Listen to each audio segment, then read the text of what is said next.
Welcome to today's episode, where we are about to unveil Elizabeth's moment of despair.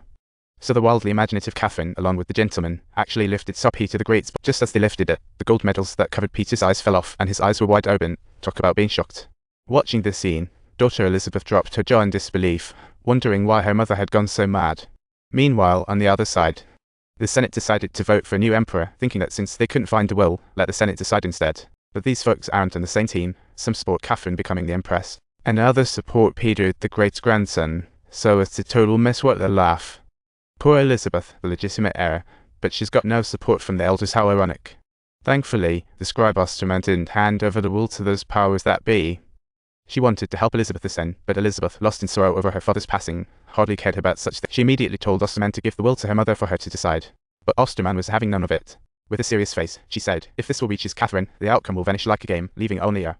Other factions baying for power also have their eyes on the throne. "I can mobilize troops and combine the will to help you ascend to glory." Yet Elizabeth hesitated. "Give me the child. I'm your father's best friend. I hope to fulfill his wishes with this hypocrisy. It's the utmost mission of my life." "Get lost, stay back." His anguished cry left Osterman with no way out.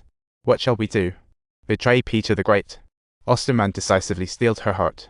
She turned around and handed the will to Catherine, casually saying, "Oh, just reminding you, I did this for finding this treasure." She begged me for evidence. What a dilemma. "When it comes to stirring up trouble, you're a pro," Elizabeth once told her mother. She had no idea about the will. Now Osterman fanned the flames, and the mother-daughter tension grew. Since Peter the Great's death, various factions in the palace had their sights set on the throne. Even the Senate split into factions, with Catherine wanting to add fuel to the fire. Now Catherine had the will, and as long as the main party doesn't attack, victory was in sight. She could no longer hold back. If diplomacy fails, let's go for the force. So, she had the army prepared to suppress anyone who defied her. Happy birthday, Mom, happy birthday. Meanwhile, Elizabeth heard there was a coup brewing. Clearly, the princess intel was way off. She thought the rebels were there to deal with her mum, shouting, "I'll kill your mother right here. You don't need to be afraid anymore, just let me leave our country." Elizabeth stood her ground before the rebels. Her guards drew their swords at the ready, as if a fight were about to break out. Just then, a foster Mintzikov rushed forward and said, "We're here to help your mother with her coronation, not to harm her." Hearing this, kind-hearted Elizabeth chose to believe him. Silly Elizabeth, still deeply thinking of her mother to this day, whereas Catherine couldn't be more indifferent to those feelings of yours. Your throne was just snatched from under you, while the senators were still arguing about who gets the throne. They had absolutely no clue what was happening outside the wall.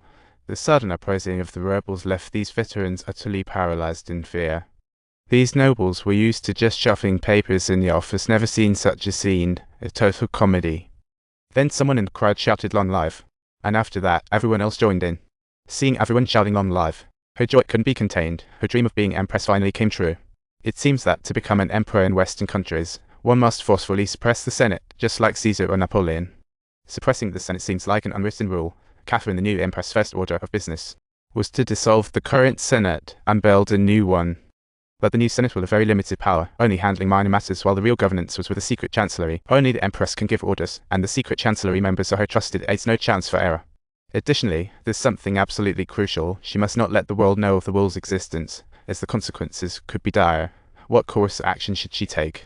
Burning it would be the best choice, but when Catherine opened her cabinet, the will was missing. Catherine, who should relax after ascending the throne, suddenly panicked over the missing will. Osterman suspected Elizabeth took the will. Upon hearing this, Catherine rushed to her daughter's room, but stumbled upon Bartholin sweetly making up with the princess next. Blinded by power, Catherine interrogated her daughter.